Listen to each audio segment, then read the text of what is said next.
Hi, my name is Kyla Chantel. Welcome. So today I'm going to be showing you how I was able to achieve this crochet boho braid hairstyle. I used the invisible crocheting braiding pattern to make it look more like box braids.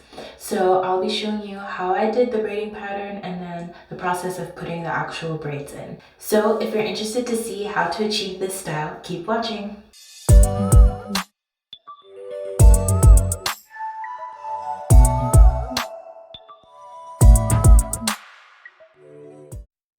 I'm starting out with freshly washed hair. I opted not to blow dry it just to reduce the amount of heat that I use.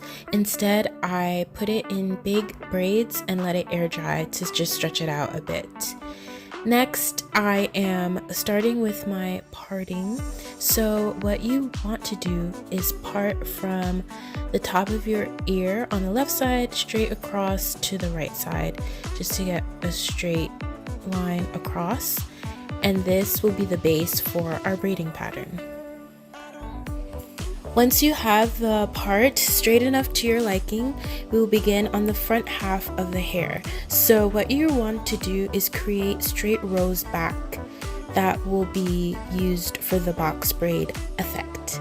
I use the Shine and Gem styling gel.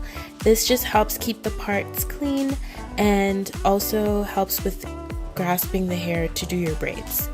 So once you have your first row, you want to split it into 3 sections. For each section, we want to create single braids, 3-strand braids. And again, I'm using the Shine and Jam styling gel just to help keep the hair neat. Once you complete the first braid, you start on your second braid. You want to braid down about 1/2 inch, and then you take your first braid and add it to the second braid, and then continue braiding all the way down to the end. And you'll repeat this as you move on to the third braid. Braid about 1/2 inch down, and then take the second braid that you did and add it to the hair and continue braiding down. This will create kind of a cornrow effect, but with still having the parts as if doing box braids.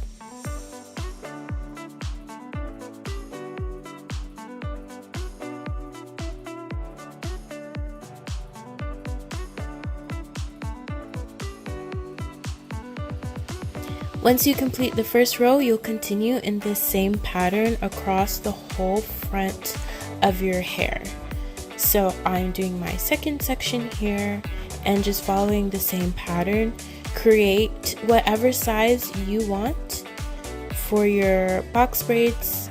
Make sure your part is straight and follow the same pattern.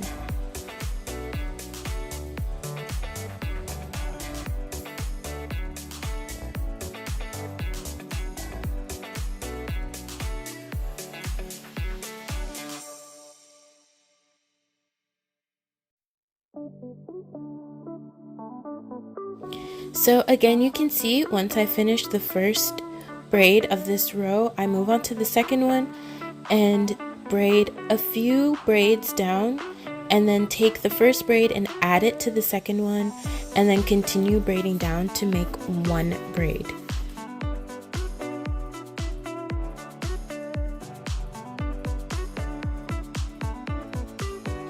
Continue this all the way back in the row until you reach the very end, and be sure to keep the braid close to the root so it's not too loose when you're braiding it. It may be helpful as you're doing your parts to part out the rows that you want first to make sure you have the right positioning of the parts. So if you want a middle part, you can create your middle part first. I didn't do this and I ended up kind of doing a weird shape, which worked for me, but I would have done better to make my parts first and then create the box braid effect. Once you complete the front of your hair, we move on to the back. So we'll use the same parts we did in the front as a guide for the back and continue that part down and create cornrows to finish off the braid pattern for each row. So as you can see, I've parted the first section, and then once you start braiding, after you do a few braids, you'll pull in the strand from the front half into the back and join it together to make one long cornrow.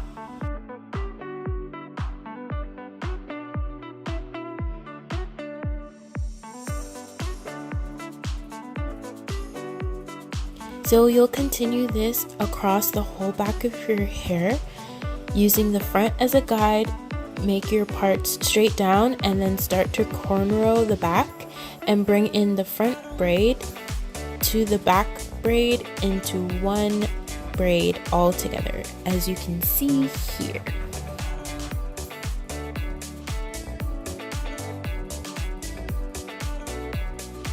This is what my hair looked like when it was done. You can see I missed one part because I didn't make my spacing properly, but once you're done, you should have corners going straight back.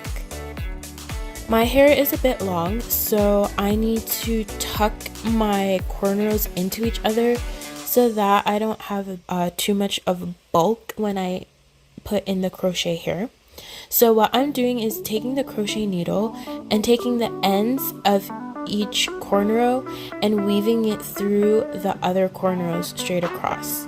So the way to do this is have your cornrow needle open, slide it underneath the cornrow that you're trying to pull through, add the end of the braid, close the needle, and pull it straight through. And repeat this until all your hair is tucked away. Once your braiding pattern is done, it's time to start adding the crochet hair. This hair I purchased off of Amazon. It's a nice boho look and it's actually surprisingly soft. So what you want to do is add each braid in the front to each box section that you parted. That will give the illusion of the box braids. So you enter your crochet needle underneath where you want to put it and add the hair into the needle, close the needle hole, and then pull it through. Because this has loose hairs throughout the strand, you want to make sure that you're pulling in the hair from the root of all the loose strands so that it doesn't get caught like it did for me when you're making your knot. So I'll repeat this step so you can see it again.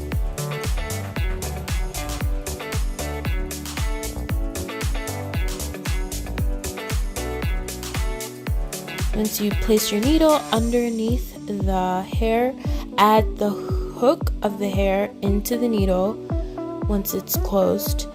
Then add the hair into the needle hole, close it again, and pull it through.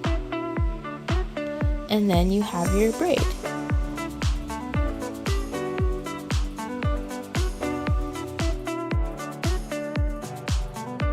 So we're going to repeat this for the whole front section of the hair, doing one strand per parting space.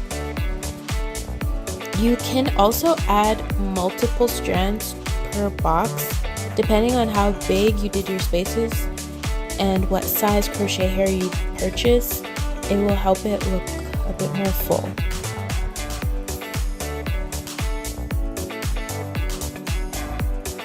So you add the hair through all the front, and then when you reach the back, you just add hair as you see fit to cover everything. And this is the finished product. Thanks so much for watching. Don't forget to subscribe. Catch you in the next one. Bye.